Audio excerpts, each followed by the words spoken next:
Bem, pessoal, vamos dar continuidade ao nosso curso preparatório de língua inglesa para a prova da Escola de Aprendizes Marinheiros. Hoje, especificamente, nós daremos sequência ao estudo dos tempos verbais, abordando aquele que é o segundo tempo verbal estudado com ligação direta com o presente. Nós vamos falar sobre o Present Continuous. A primeira informação que eu quero que você grave a respeito desse tempo verbal, que a gente pode chamar na língua portuguesa de presente contínuo, é que ele recebe uma outra denominação. Então, fique muito atento. Nas provas, por exemplo, da aeronáutica, eles tendem a chamar o present continuous de present progressive, presente progressivo. Já nas provas da Marinha, que é o caso da prova que você irá prestar, você precisa lembrar que ele é mais conhecido como present continuous ou presente contínuo. Para a gente não interessa, o que interessa é que a gente consiga reconhecer esse tempo verbal, seja por qual denominação ele for chamado, seja como presente contínuo, seja como presente progressivo, tudo bem? Então, o que eu preciso saber em relação a esse tempo verbal? Primeiro passo, de novo eu quero que você domine a estrutura desse tempo verbal. Você se recorda da nossa aula de número 3, quando nós falamos sobre o Simple Present? Vocês se lembram que eu fui explicando elemento por elemento da fórmula? Pois eu farei a mesma coisa agora com o presente contínuo. E eu quero que, à medida que eu for explicando, você estabeleça a diferença entre o Simple Present e o Present Continuous. Muitas vezes essa distinção é cobrada em provas de escolas militares, tudo bem? Então, o presente contínuo em relação ao simples, ele é mais complexo, ele envolve um número maior de elementos. Vejamos, nós vamos precisar de um sujeito, mais uma vez eu enfatizo, esse sujeito pode ser um substantivo ou um pronome pessoal do caso reto. Então, na nossa fórmula, eu sempre vou trabalhar com pronomes pessoais do caso reto. Nós temos o I, primeira pessoa do singular, temos he, she, it, terceira pessoa do singular, e as demais pessoas representadas por you, segunda pessoa tanto do singular quanto do plural, we, nós, primeira pessoa do plural, e they, eles ou elas, terceira pessoa do plural. Tudo bem?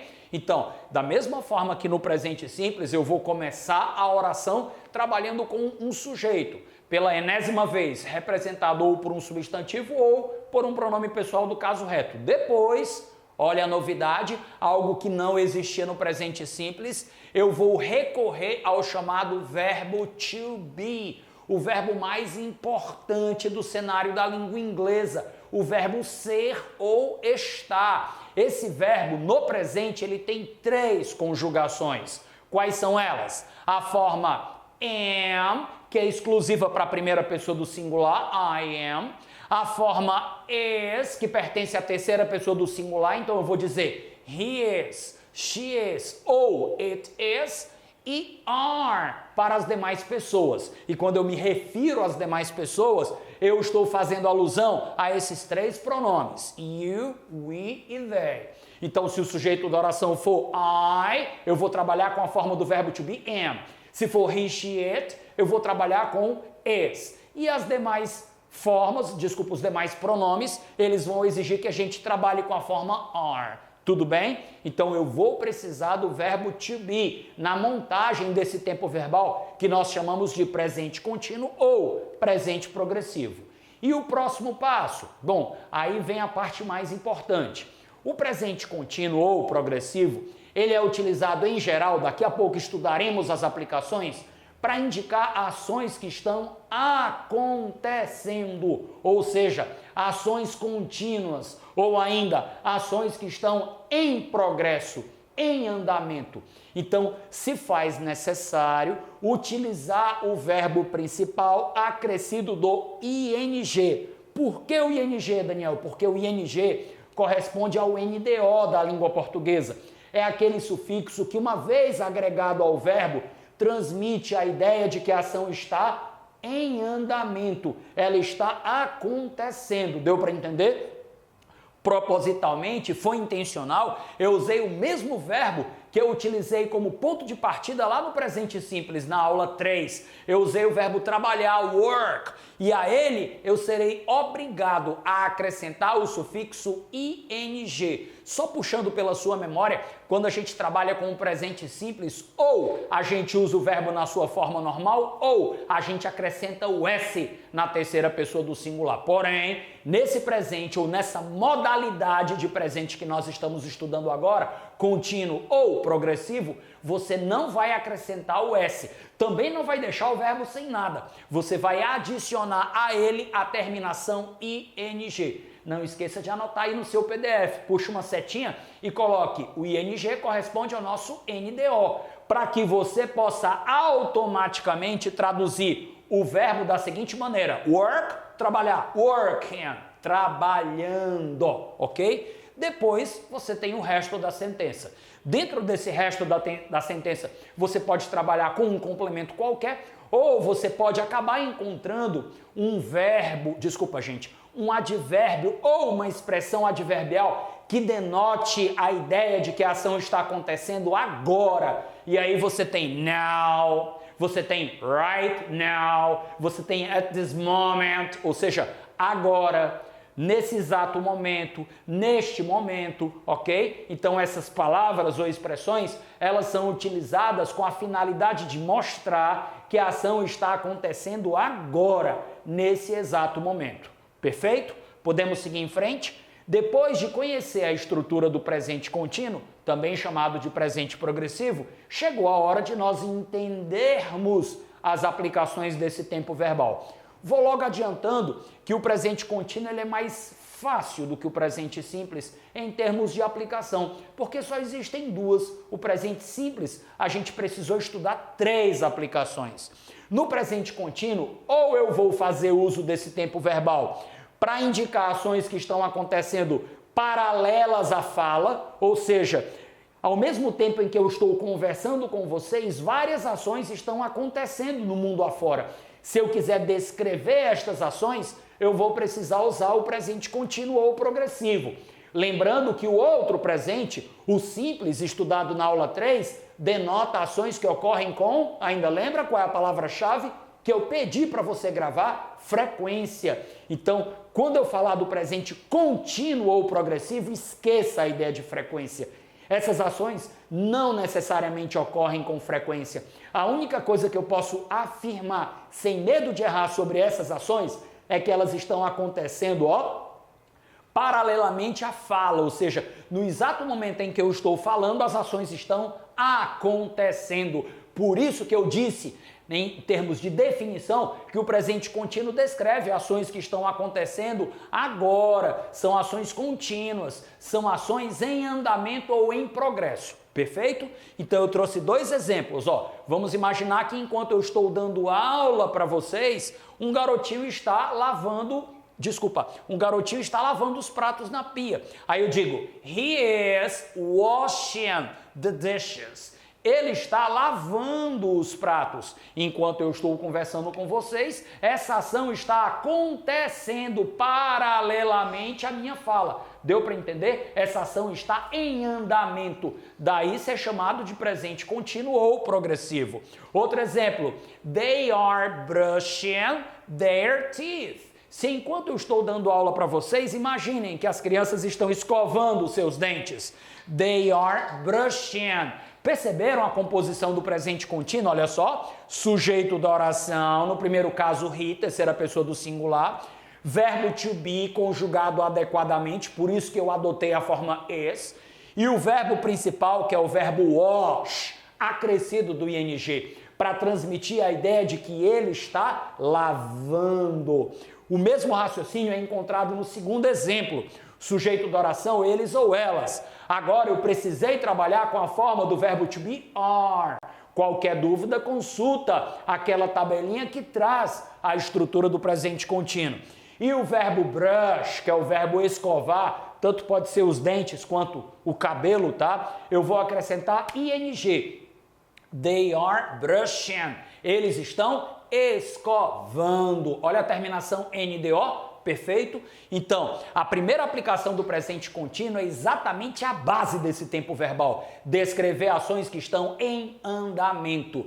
Também posso utilizar o presente contínuo deslocado de sua função primária, ou seja, não para expressar a ideia de uma ação que está acontecendo agora, e sim para demonstrar um futuro que agora eu vou chamar de planejado.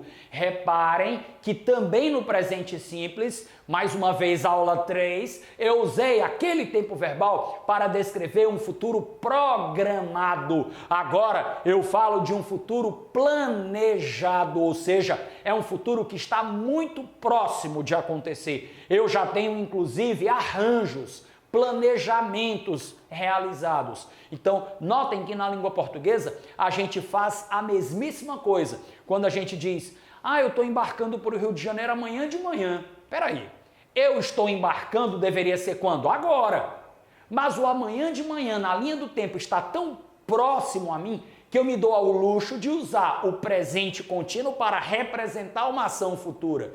Notaram isso? Então, quando eu digo, eu estou embarcando para o Rio de Janeiro amanhã de manhã, na verdade deveria ser, eu embarcarei para o Rio de Janeiro amanhã de manhã, porque assim eu faria uso do futuro para expressar uma ação que está planejada para acontecer amanhã de manhã. Perceberam? Então, gente, a estrutura do presente contínuo não vai mudar. A única coisa que vai ser diferente é que você vai acabar encontrando dentro da oração, naquela parte da fórmula que eu chamo de resto da sentença, alguma palavra ou expressão adverbial que aponte para o futuro. Por exemplo, next week, semana que vem, tomorrow, amanhã. Perceberam? E isso vai ser um sinalizador de que agora você não está trabalhando com uma ação que está em progresso, uma ação que está em andamento, que foi o que nós discutimos no item A. Então, observem, eu chego para vocês e digo assim, I am opening a store next week. Eu estou abrindo uma loja semana que vem. Bom, se eu estou abrindo uma loja, deveria ser agora. Eu estou destravando os cadeados, eu estou subindo a porta, deu para entender? Mas no caso eu estou falando da inauguração de uma loja que só vai acontecer na próxima semana. Então eu vou usar o presente contínuo para descrever tal acontecimento. Olha só, I am opening, observem o am, que é exclusivo para a primeira pessoa do singular, por isso apareceu a forma am.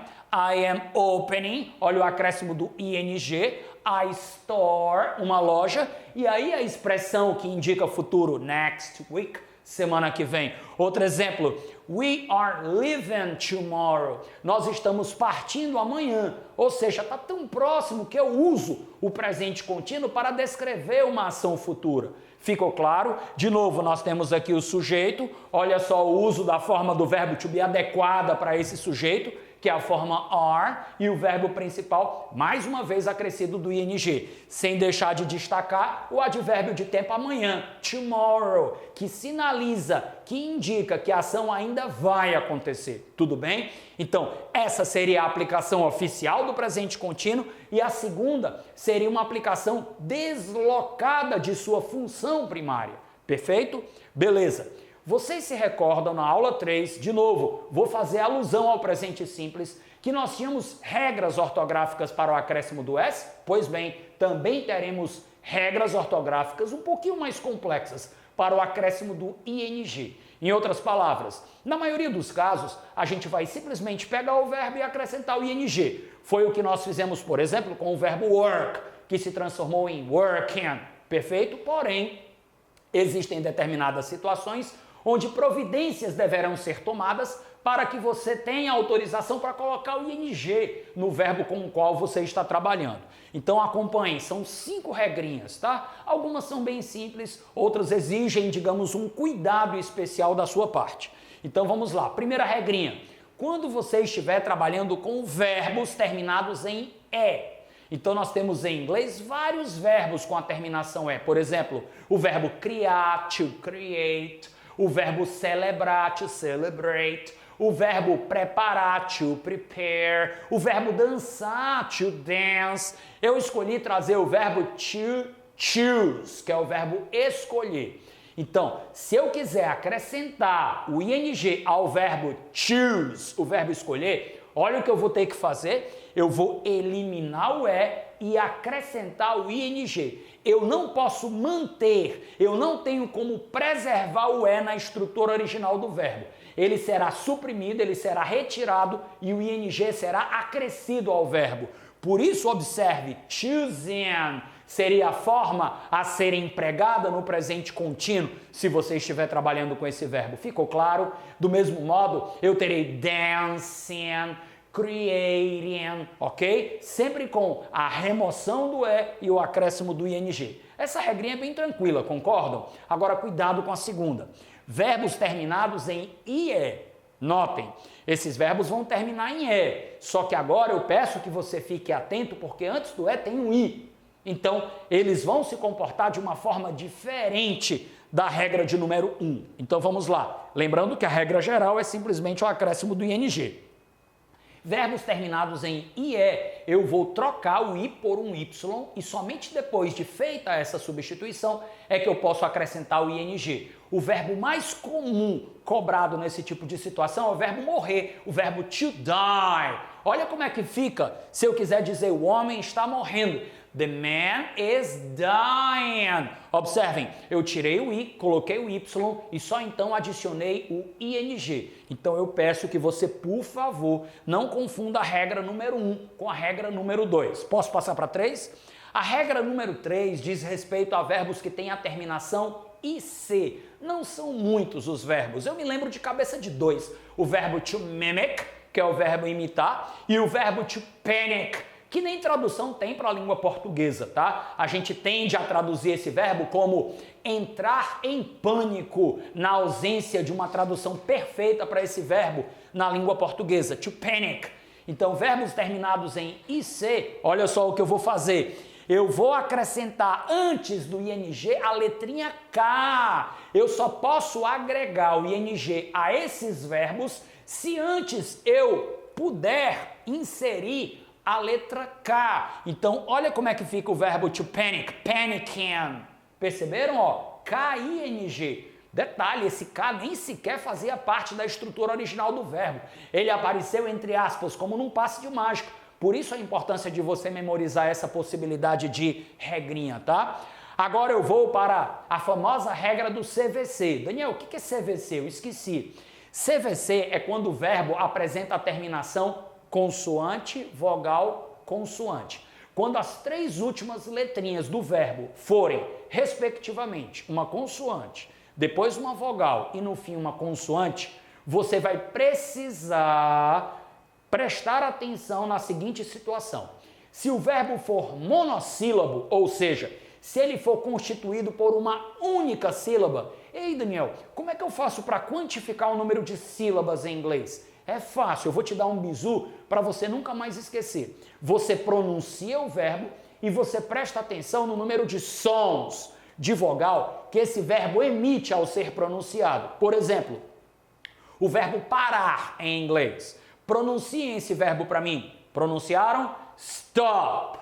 Stop. Esse verbo só tem um único som de vogal. Aparecem outros sons, porém são sons consonantais, eles não nos interessam. Então, som de vogal mesmo só tem o O. Stop. Perceberam? Então, se esse verbo só tem um som de vogal, ele só tem uma sílaba. Logo, ele é um verbo monossílabo e mais, terminado em, olha o grifo, consoante T, vogal O, consoante P. Consoante, vogal, consoante. Que para facilitar a sua vida, memorize CVC.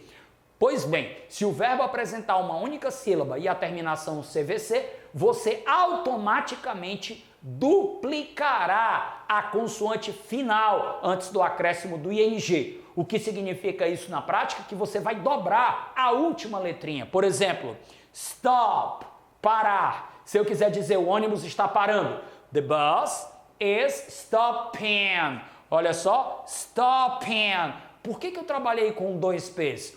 Um P já fazia parte da estrutura original do verbo, o outro P surgiu como consequência da regrinha do verbo monossílabo terminado em consoante, vogal, consoante. Perfeito? Deixa eu só dar mais um exemplo para facilitar a sua vida. Como é o verbo cortar em inglês? Será que você lembra? É o verbo cut. Como é que ele é constituído? C-U-T. Cut. Se eu pronuncio esse verbo, ó, cut, eu só escuto um som de vogal. Portanto, esse verbo apresenta uma única sílaba. E eu pergunto, ele é terminado em consoante, vogal, consoante? Na verdade, ele é formado por essas três letrinhas, concordam? Consoante, vogal, consoante. Se eu quiser dizer que ela está cortando uma fruta, ó, cortando, cutting, com dois T's. Por quê? Porque eu vou duplicar a consoante final, eu vou dobrar a última letrinha. Isso somente se o verbo for monossílabo terminado em CVC. Porém, se o verbo apresentar duas sílabas, e aí eu pergunto a vocês, como é que eu vou saber se um verbo tem duas sílabas? Você já sabe me dizer. Quando eu pronunciar o verbo e eu escutar o som de dois sons de vogal. Por exemplo, o verbo transmitir. Eu vou pronunciar, por favor, preste atenção. Você não é obrigado a saber a pronúncia de todas as palavras da língua inglesa. Então, to transmit. Transmit. Perceberam? Ó, trans, um som de vogal, mit, outro som de vogal. Então eu estou diante de um verbo dissílabo, não mais monossílabo. Eu tenho agora duas sílabas em jogo. Então o que é que vai acontecer? Já sei, Daniel. Eu vou dobrar automaticamente a consoante final. Nada disso, calma. Quando o verbo apresentar duas sílabas e terminar em consoante, vogal, consoante, você vai ter que se fazer a seguinte pergunta. Onde está a sílaba mais forte desse verbo? A chamada sílaba tônica desse verbo. Eu preciso identificar onde está a sílaba mais forte, partindo do princípio de que são duas sílabas, se a primeira é mais forte ou se a segunda é mais forte. Se a primeira for a mais forte, aquela que você pronuncia com mais ênfase ao ao falar aquele verbo, tá? Então, nesse caso, não há necessidade de duplicação da consoante final. Posso dar um exemplo que talvez você nem tenha percebido, é o verbo open. Open tem dois sons de vogal, logo tem duas sílabas. Porém, quando eu pronuncio, eu digo open. Open é a sílaba mais forte, o O é a sílaba mais forte. São duas sílabas, o O é a mais forte. Nesse caso, notem que eu não fiz a famosa duplicação da consoante final. A dobrinha da última letra eu não fiz. Por quê? Porque a sílaba tônica é a primeira. Agora vejam como eu vou pronunciar o verbo transmitir em inglês. Transmit. Transmit. Perceberam que a força recaiu sobre a segunda sílaba? E aí, nesse caso, eu serei obrigado, agora sim, forçado a duplicar a consoante final. Por isso a ocorrência de dois T's. Um T que já fazia parte da estrutura original do verbo e outro T que apareceu como resultado, produto dessa regra. Uma vez que você já entendeu as aplicações do presente contínuo e as regras ortográficas para o acréscimo do ing, o próximo passo é você reconhecer as diferentes formas que o presente contínuo pode assumir no cenário da língua inglesa. E você já sabe, desde a aula 3, que quando eu falo em diferentes formas, eu falo da afirmativa, da negativa, da interrogativa e das short answers, aquelas famosas respostas curtas, tá? De novo, me permitam estabelecer um paralelo. Lá no presente simples, eu demonstrei para vocês, da forma mais clara que eu pude, que para compor qualquer tipo de frase que não fosse a afirmativa, eu precisaria da ajuda dos chamados verbos auxiliares. Na ocasião, eu falei de duas partículas, ainda lembram? É bom que vocês lembrem o do e o does. E agora, no presente contínuo, eu vou precisar recorrer a verbos auxiliares? Na verdade, não. Sabem por quê? Porque o verbo to be, que é usado na fórmula do presente contínuo, ele já se comporta como um verbo auxiliar. Então você não vai trazer verbos auxiliares de fora, você não precisará importá-los para dentro do presente contínuo, porque eles já fazem parte da estrutura original desse tempo verbal. Então, por favor, mais uma vez me acompanhem nessa tabela que reúne as 4 formas cobradas pelo edital da Escola de Aprendizes Marinheiros. A forma afirmativa, nós já nos debruçamos sobre ela. Então, provavelmente você já tem domínio do presente contínuo ou progressivo na forma afirmativa. Mas me permitam, a título de reforço, falar só mais uma vez. I am working. Eu estou trabalhando. Lembrando, é sempre esse tempo verbal composto por 3 partes. Eu preciso do sujeito, representado aqui por um pronome pessoal, o verbo to be, conjugado adequadamente em função desse sujeito, e o verbo principal acrescido do ing. Tudo bem? Então, de novo.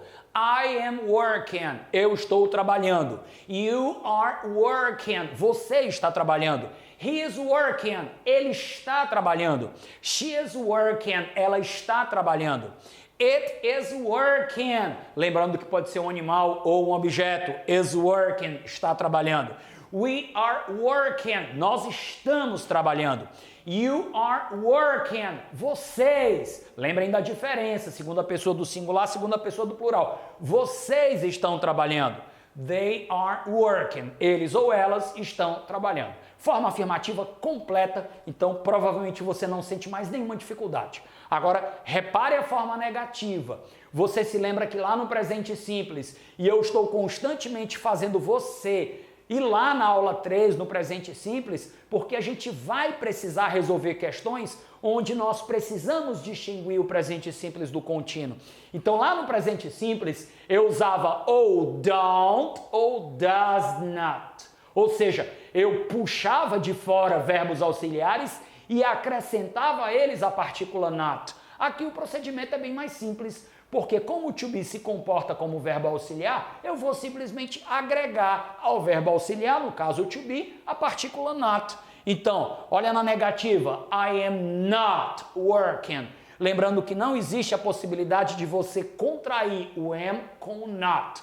No máximo que você pode fazer é contrair o I com o am, e aí você usa a forma I'm, que é o I apóstrofo M, not working.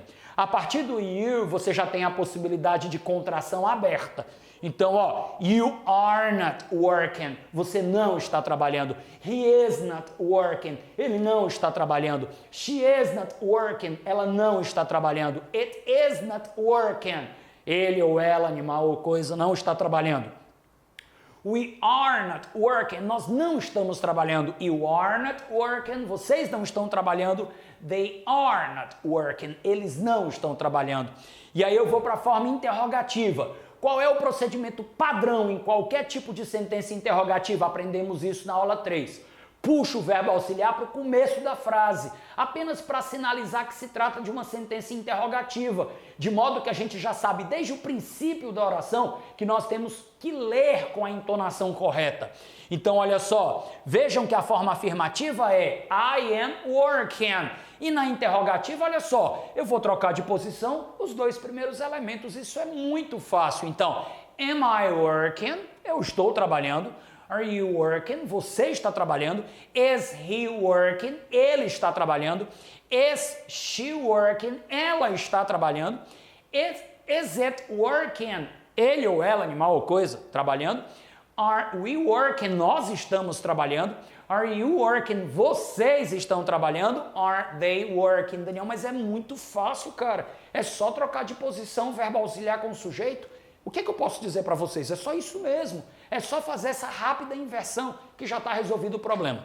Nas short answers, ainda lembram das respostas curtas? Aquelas que nós utilizamos para dar uma resposta educada, polida para perguntas que nos são feitas. Qual é a estrutura dessas short answers? Eu vou usar o yes ou no, mais o pronome pessoal que se comporta como sujeito da oração e o verbo auxiliar, que no caso sempre será o verbo to be, tá? Lembrando que essa coluna está em função dessa. O que é que significa isso? Eu produzi as short answers como se eu estivesse dando respostas para essas sentenças interrogativas. Então alguém chega e diz, am I working? Eu estou trabalhando. Aí você tem 2 possibilidades de respostas. Yes, you are. Sim, você está. No, you are not. Não, você não está. Are you working? Você está trabalhando? A resposta, yes, I am. No, I'm not. Ok? Is he working? Ele está trabalhando? Yes, he is. No, he is not. Is she working? Yes, she is. No, she is not. Is it working? Yes, it is. No, it is not. Are we working? Nós estamos trabalhando. Lembrando que a resposta vai ser com yes, you are. Sim, vocês estão. Ou então no, you are not. Não, vocês não estão. Are you working? Vocês estão trabalhando? Agora a resposta vai ser dada com a primeira pessoa do plural. Yes, we are. No, we are not. E are they working? Eu terei como possibilidades de resposta yes, they are, no, they are not, ok? Então, nós estamos com isso prontos para responder as questões que envolvem esse tempo verbal, que é chamado de presente contínuo ou presente progressivo. Vamos lá? Olha essa questão, que inclusive é a primeira questão da Escola de Aprendizes Marinheiros, tá? Então, olha que questãozinha legal, da prova de 2018. Então, nós temos uma figurinha, gente, muito simples. Nela, nós constatamos a presença de duas crianças jogando basquete. Simples assim. Olha o que a questão pede. Look at the picture. Olhe para a figura, já olhamos. What are they doing in the picture? O que eles estão fazendo na figura? Gente, o próprio comando da questão já entregou com qual tempo verbal nós iremos trabalhar, porque a pergunta formulada foi What are they doing? O que eles estão fazendo? Então, eu preciso descrever a ação dessas duas crianças usando o present continuous ou present progressive. Então, vamos lá. Qual dessas alternativas é a única que traz, que reúne a estrutura desse tempo verbal? Então, vamos lá. Refrescando a sua memória. Qual é a estrutura desse tempo verbal? Sujeito, mais verbo to be, mais verbo principal com ing. Aí ficou fácil, porque só tem uma única opção que traz no seu interior todos esses elementos. Já sabemos que a resposta correta é a letra B de bola, mas eu não estou nem um pouco satisfeito. Me permitam analisar bem rapidinho as outras opções.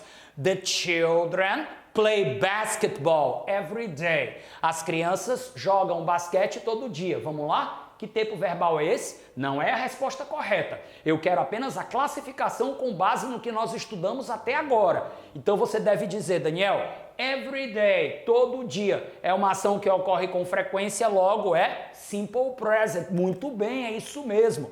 Na letra B, they are playing basketball now. Olha que perfeito, ó. Sujeito, they are, verbo to be conjugado adequadamente, playing, o verbo jogar acrescido do ing, que corresponde ao nosso NDO, basketball, que é o esporte em questão, o basquete, e now, que é o advérbio de tempo que designa a ideia de que a ação está acontecendo agora. Então já sabemos que a resposta correta não é a letra A, provavelmente é a letra B, mas analisemos a letra C. The boys did not. Esse verbo auxiliar nem apareceu ainda, sabe por quê? Porque nós não estudamos ainda o passado simples. Então, vamos deixar para mais tarde, a letra C está descartada.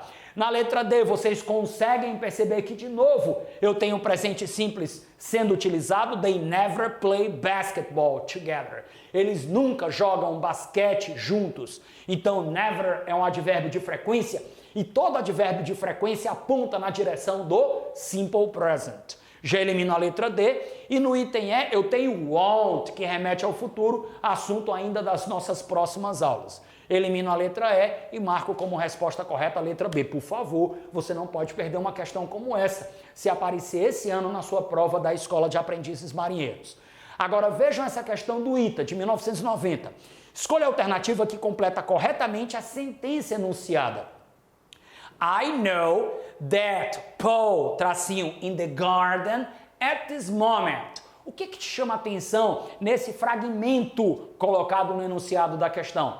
Provavelmente o que vai te chamar a atenção imediatamente é a expressão at this moment, neste momento. Ora, se eu estou fazendo alusão a este momento, é porque eu quero descrever uma ação que está acontecendo now, agora. Então, para isso, eu tenho um tempo verbal específico, que é qual? O present continuous. Resta-me saber qual é a alternativa que reúne os elementos que caracterizam o presente contínuo.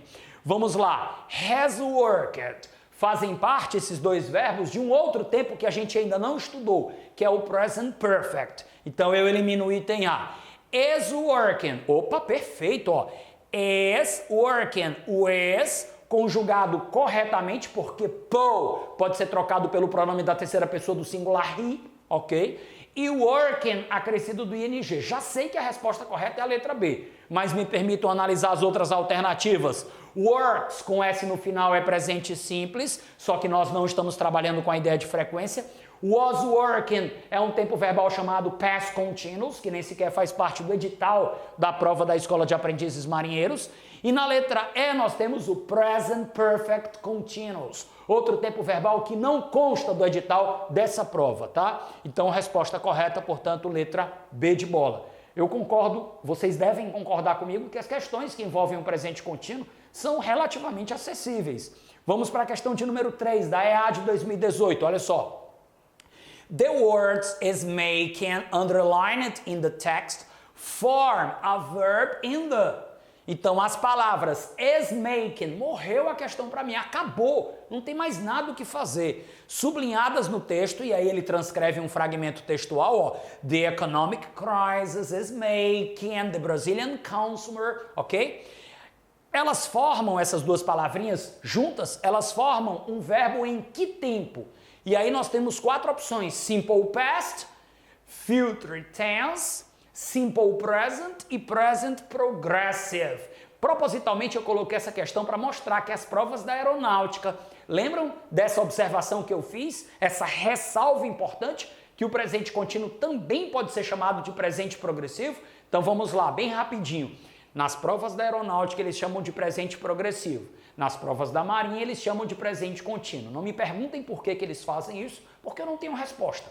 Eles poderiam unificar, mas eles chamam de forma diferente e a gente precisa reconhecer essas duas nomenclaturas. Então, elimino o item A, elimino a letra B, elimino a letra C, marco como resposta correta da terceira questão, present progressive. Tudo bem? Quarta questão. Essa aqui é uma questão desafiadora para você. Mark the option in which there is no present continuous tense. Marque a opção na qual não existe. Olha aí o no. Prova do Colégio Naval de 2019, tá? Mesma banca da Marinha, então fique atento. No. Bem grande, ó. Não tem presente contínuo. Vamos ver se a linha de raciocínio que eu vou desenvolver com vocês agora, se ela é válida, tá? Se ele quer que eu encontre uma alternativa que não tem o presente contínuo, eu vou fazer o seguinte. Eu vou analisar cada uma das opções procurando o verbo to be mais o verbo principal com ing.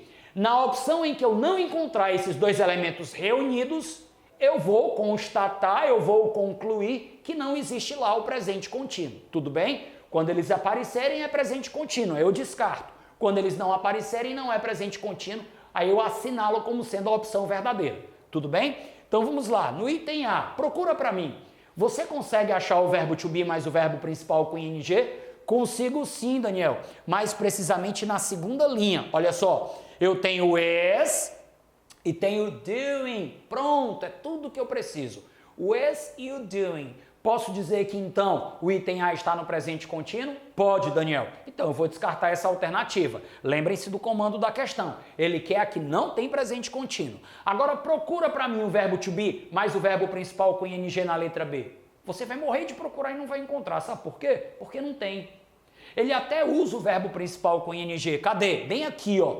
Increasing. Mas pelo amor de Deus, nunca pense que for é uma variante do verbo to be, porque não é. No verbo to be no presente só tem 3 formas. Am, is e are. Acabou. Nada mais do que isso. For é uma preposição. Então esse increasing, ele não está no presente contínuo. Já sei que a resposta é a letra B. Mas para a gente exercitar, eu quero analisar os 3 últimos itens nessa mesma perspectiva. Verbo to be mais verbo principal com ing. Letra C tem o are e tem o changing. Tinha encontrado? Na letra D tem o is e tem o affecting. Então eu descarto as letras C e D. E no item E, para ficar tranquilo que a resposta correta é a letra B, eu tenho is e tenho becoming. Ó, is e becoming. Então eu elimino a letra E, resposta correta B de bola. A única que não contém o presente contínuo. E a quinta e última questão, gente, vai colocar em prática o que você aprendeu na aula 3 e na aula 4. Observe. Choose the correct alternative to fill in the blanks below. Preencha a alternativa correta para...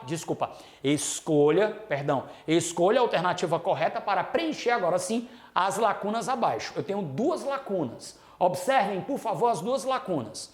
Então, a primeira está inserida numa oração que vai até a vírgula. Então, vamos focar apenas nessa primeira oração, por enquanto. Desculpa, gente. I, tracinho, to the radio, every day. Every day é uma expressão adverbial de frequência. Significa todo dia. Se eu estou falando de frequência, eu não posso aplicar nessa lacuna o presente contínuo. Eu vou ter que recorrer a quem? Ainda lembra? Ao presente simples. Então eu já posso eliminar qualquer alternativa que não traga no seu interior o presente simples. Elimino a letra B, porque ele colocou apenas o listening, nem sequer o verbo to be para formar o presente contínuo ele colocou. Elimino a letra C, porque tem o listened com ED no final, e isso é indicador de passado. Na letra D, not listen. Não pode ser, porque mesmo que você estivesse trabalhando com a forma negativa, você precisaria do auxiliar, que no caso seria do, I do not listen. Elimino a letra E, porque o was listening é o passado contínuo, tempo verbal ainda não estudado em sala de aula, ok? E aí sobra apenas a letra A. Já sei que a resposta correta, com uma lacuna, é o item A, mas, por favor, me acompanhe na análise da outra oração. But I, tracinho, listening to it now. Now significa agora. Agora é um advérbio de tempo que nos aponta na direção do presente contínuo. E faz sentido porque eu tenho lá o verbo listening com ing e aqui o am acrescido do not, formando a estrutura negativa do tempo verbal que nós convencionamos chamar de presente contínuo ou presente progressivo. Tudo bem? Então, por favor, eu me despeço de vocês dessa aula pedindo para que você estude sempre o presente simples e o presente contínuo de forma comparativa, para que você possa entender a diferença existente entre esses dois importantes tempos verbais do cenário da língua inglesa. Até mais, pessoal!